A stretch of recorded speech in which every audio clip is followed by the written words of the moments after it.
자, 오늘은 이제 물질의 특성 6단원으로 왔고, 자, 일단 물질의 분류에 대해서 알아보도록 하겠습니다. 자, 물질은 일단 크게 순물질과 혼합물로 나누어질 수 있는데요. 순물질이라고 하는 거는 이 물질의 종류가 한 종류로 이루어진 것을 말하고, 혼합물은 두 종류 이상이 섞인 걸 얘기를 합니다. 자, 순물질을 크게 두 개로 나눌 수가 있는데, 호돈소 물질, 원소가 한 가지로 되어 있는 것과 화합물은 원소 두 가지 이상이 화학 반응을 한 걸 얘기를 합니다. 그래서 호돈소 물질, 원소 한 가지로 되어 있는 호돈소 물질의 예시를 보면 이런 금속들, 자, 철이라든가 구리 같은 금속을 예를 들 수가 있을 거고요. 자, 그 다음에 뭐 수소 기체라든지 산소 기체, 질소 기체, 이런 것들 예로 들 수 있겠죠. 자, 그 다음에 화합물은 원소끼리 화학 반응을 한 거예요. 예를 들면, 자, 물 분자 또는 이산화탄소 분자 아니면 뭐 NaCl 이런 거 소금이죠, 그죠? 염화나트륨이라고 부르는 겁니다. 자, 이런 식으로 원소가 두 가지 이상 이렇게 화학 반응을 통해서 만들어진 거는 화합물이라고 불러요. 그래서 호돈소 물질과 화합물을 합쳐서 우리가 뭐라고 부르냐면 순물질이라고 합니다. 자, 얘네들이 원소 두 개로 되어 있지만 이게 그냥 하나의 물질이라는 거예요. 이걸 구성하고 있는 수소나 산소의 성질은 사라지고 H2라고 하는 물 분자의 성질을 갖게 된다라는 거죠. 그래서 순물질은 얘가 고유의 성질을 가진다라고 보시면 됩니다. 여기다가 자, 고유의 성질 한번 적어줄게요. 자, 그 다음에 혼합물은 두 가지 이상의 물질이 섞인 거예요. 그래서 균일 혼합물과 불균일 혼합물로 나눌 수가 있습니다. 자, 균일 혼합물의 대표적인 것은 뭐 공기라든지, 자, 공기. 자, 공기 안에 뭐 산소나 질소 이런 것들이 섞여 있잖아요. 근데 이런 애들이 균일하게 섞여 있다라는 거죠. 자, 그 다음에 뭐 소금물,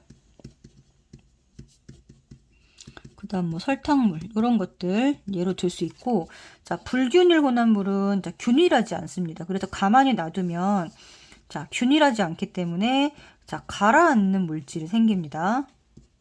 가라앉는 물질이 생겨서 이렇게 뭔가 층이 생기는 것을 볼 수가 있어요. 자, 대표적인 게 이제 뭐 흙탕물 같은 거 예를 많이 드는데, 흙탕물 이런 거 불균일이고요. 우유라던가 뭐 주스, 오렌지 주스 이런 등등등등 다 네, 불균일입니다. 자, 그래서 물질은 크게 순물질과 혼합물로 나눌 수 있다. 이렇게 알아두시면 됩니다. 자, 그 다음에 이제 우리가 이제 이 단원에서 가장 중요한 게 물질의 특성이잖아요. 그래서 물질의 특성이란 다른 물질과 구별되는 그 물질만이 나타내는 고유한 성질을 말합니다.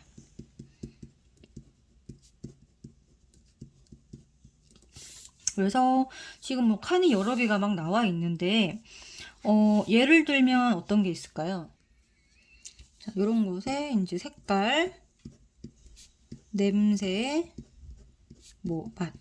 예를 들면 식초. 식초는 이제 신맛을 나타내고, 암모니아 같은 경우는 또 특유의 이렇게 찌릿한 냄새를 풍기죠. 그다음에 색깔도 이제 어떤 고유한 특성이 될 수가 있고요. 자, 그 다음에 끓는 점이나 녹는 점.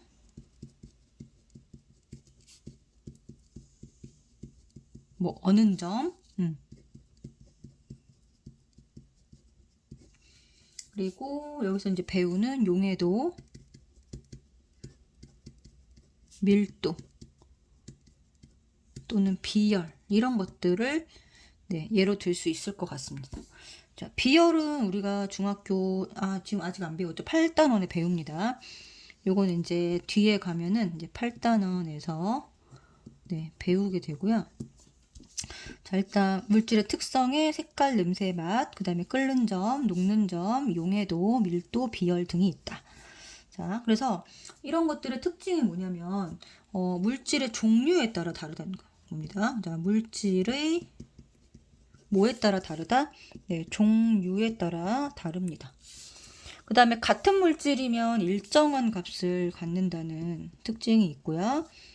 그 다음에 물질의 특성으로서 순물질과 혼합물을 구별할 수 있습니다. 그래서 순물질은 아까 고유의 성질 이 특성을 가지고요.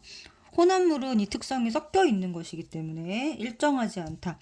순물질은 이 특성이 일정한 성질을 가지고 혼합물은 일정하지 않다라고 이해를 해주시면 되겠습니다. 자, 그 다음에 밑에 물질의 특성이 아닌 것 이렇게 나와 있잖아요.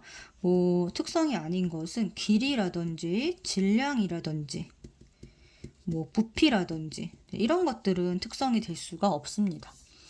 자, 그러면 이제 순물질과 혼합물을 구별하는 이제 장치로서 뭘 쓴다 그랬죠? 특성을 쓴다고 했는데, 자, 여기서는 끓는 점과 어는 점과 녹는 점을 이용해서 네, 순물질과 혼합물을 구별하고 있습니다.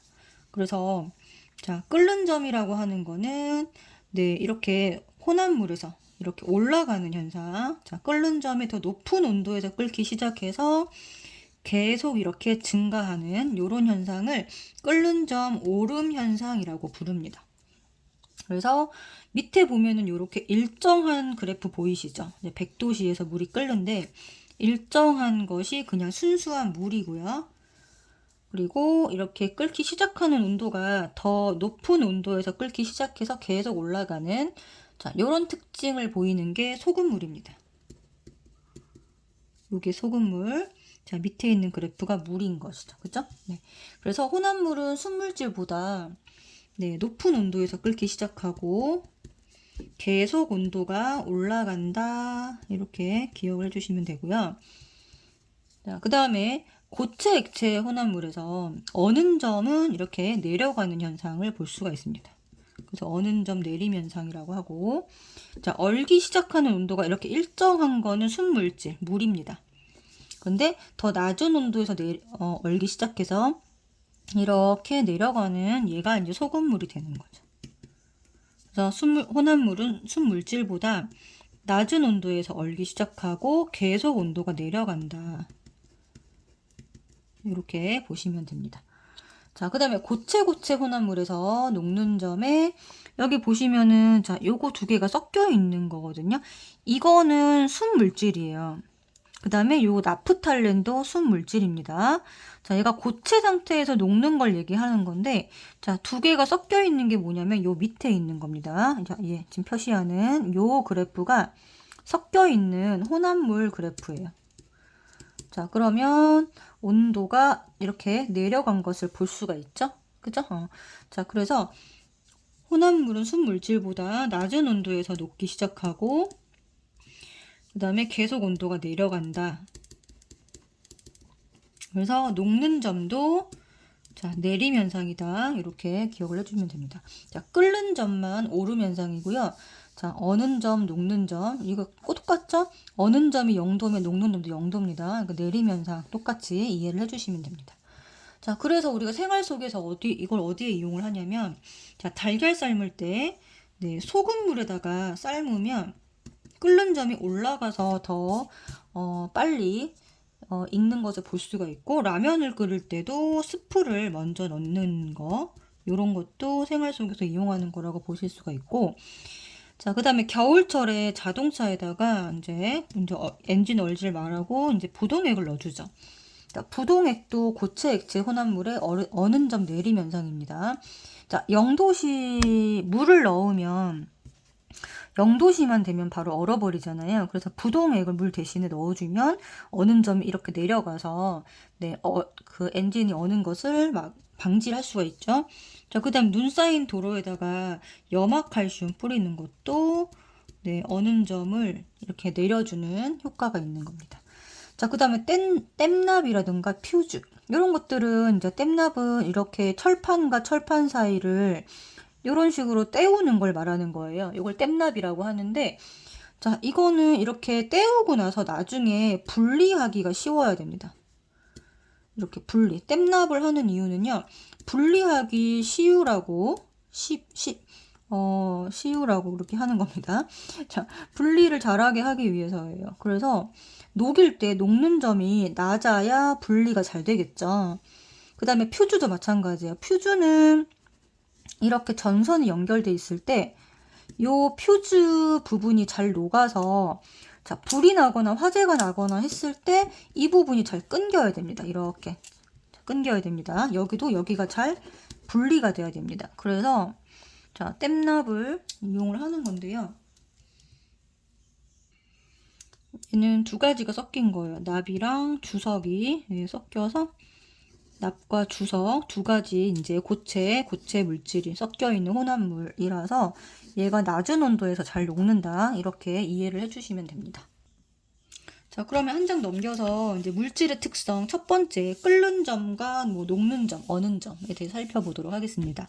자, 끓는 점은 이제 끓는 동안에 일정하게 유지되는 온도를 말하죠. 자, 끓는 동안이라고 하는 거는 뭐냐면 액체가 기체가 될 때를 얘기하는 거예요. 액체가 기체가 될 때. 자, 그래서 끓는 점과 물질의 종류, 그 다음에 물질의 양, 외부 압력과의 관계를 살펴보면 일단 물질의 종류에 따라서 끓는 점이 다릅니다. 다르다. 자, 이 에탄올과 메탄올은요. 에탄올의 끓는 점은 약 78도고요. 그 다음에 메탄올의 끓는 점은 약 63도입니다.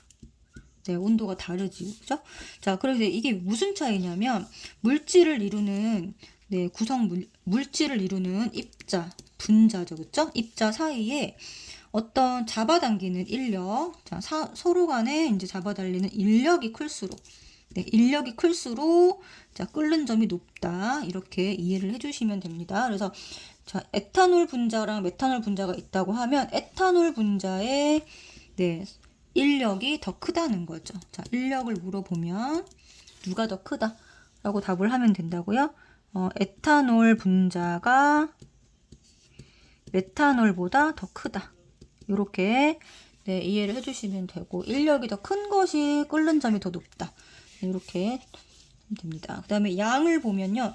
자, 양하고는 끓는 점은 상관없이 어떻다? 일정하다.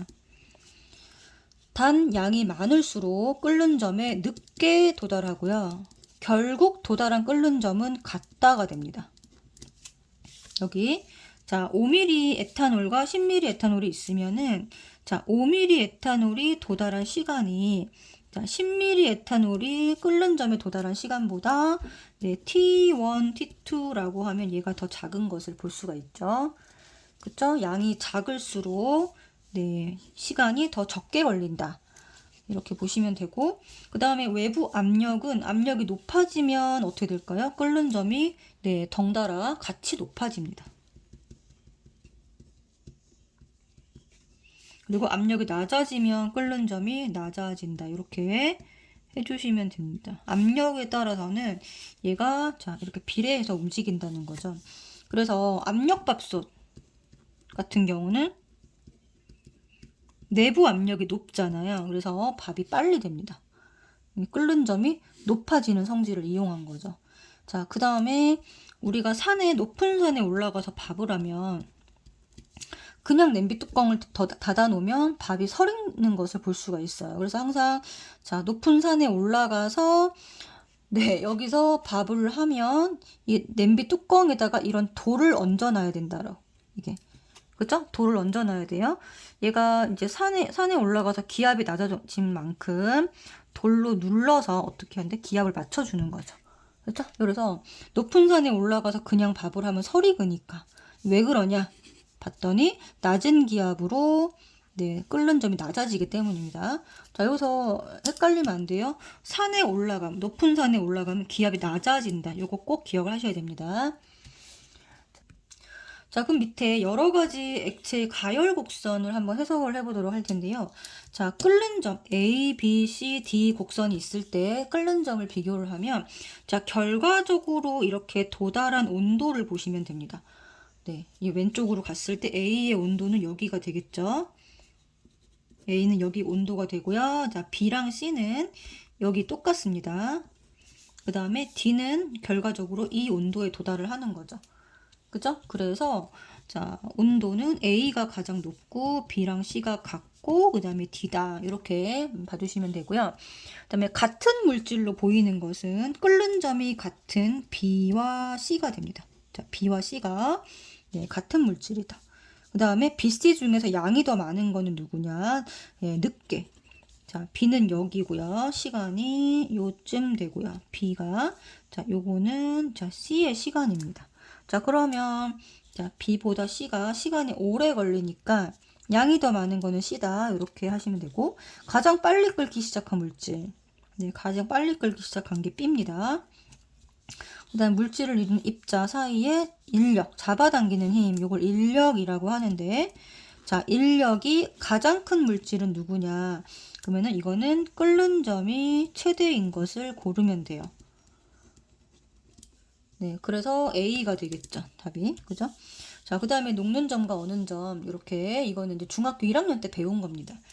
자, 지금 보면은 고체 물질은 온도가 쭉 올라가고 있어요. 고체 상태로 존재를 하면.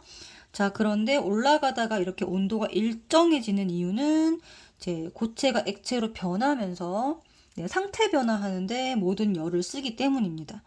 자, 그러다가 상태가 다 변하면 다시 온도가 상승하고요. 자, 여기서 다시 냉각을 하게 되면 네, 어는 점. 자, 녹는 점과 어는 점은 똑같다. 이렇게 보시면 되고 또 고체가 되면 온도가 쭉 내려갑니다.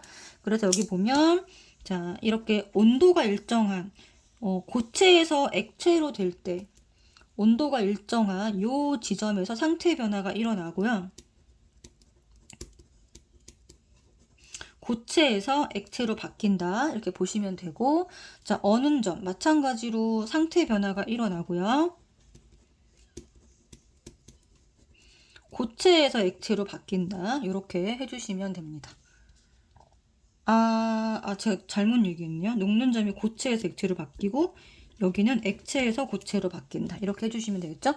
자, 그래서 녹는 점은 녹는 동안 일정하게 유지되는 온도고요. 어는 점은 어는 동안 네, 일정하게 유지되는 온도다. 이렇게 봐주시면 되고 그 다음에 같은 물질이면 녹는 점과 어는 점이 네, 양에 관계없이 일정하다. 그 다음에 같은 물질이면 뭐가 같다? 네, 녹는 점과 어는 점이 같다. 그래서 얼음은 0도에서 녹는 점, 자, 그 다음에 0도씨에서 어는 점, 이렇게 자, 녹는 점과 어는 점이 같다. 자, 이렇게 해주시면 됩니다. 자, 그 다음에 이제 녹는 점, 끓는 점과 물질의 상태, 요거를 한번 이게 되게 많이 헷갈려 하는데, 요거 쉽게 하는 방법을 알려드릴게요. 자, 녹는 점보다 이제 온도가 낮은 상태, 요거를 이제 고체 상태라고 얘기를 하고요. 녹는 점과 끓는 점 사이에 있을 때 이를 물질의 상태를 액체라고 합니다. 끓는 점 이상으로 되어 있을 때를 이제 기체 상태라고 하죠. 자, 그래서 자, 70도씨라고 하는 기준 온도가 있잖아요. 여기에서 A, B, C의 상태를 말해라 라고 했습니다. 그러면 이 온도를 여기다 배치를 해보는 거예요. 자, 여기가 끓는 점이고 녹는 점이고 70도는 어디에 위치하고 있냐면 여기에 위치합니다. 자, 그러면은 자, A라고 하는 물질은요. 70도씨에서 끓는 점보다 더 높다라고 보실 수 있겠죠? 끓는 점보다 높다. 자, 끓는 점보다 높으면 무슨 상태다? 기체 상태입니다. 자, 그래서 A는 현재 기체 상태라고 보실 수가 있고요. 그 다음에 여기 70이 자, B 같은 경우는 0에서 100도 사이죠. 자, 그러면 요 사이에 존재하고 있기 때문에 네, B는 액체 상태입니다. 자, 그 다음에 C는 70도가 요 80보다 작은 상태로 이렇게 있잖아요. 그 녹는 점 밑에 있습니다. 녹는 점보다 저온이면 네, 고체 상태라고 되어 있죠. 그래서 여기를 고체라고 판단을 해주면 됩니다. 그래서 문제 주어진 온도를 이 표에다가 이렇게 배치를 해보는 것이 중요하다. 그래서 이걸 보고 각각의 상태를 이렇게 판단을 해주면 됩니다. 그래서 오늘은 여기까지 수업을 하고요. 다음 시간에는 자, 밀도부터 용해도까지 알아보도록 하겠습니다.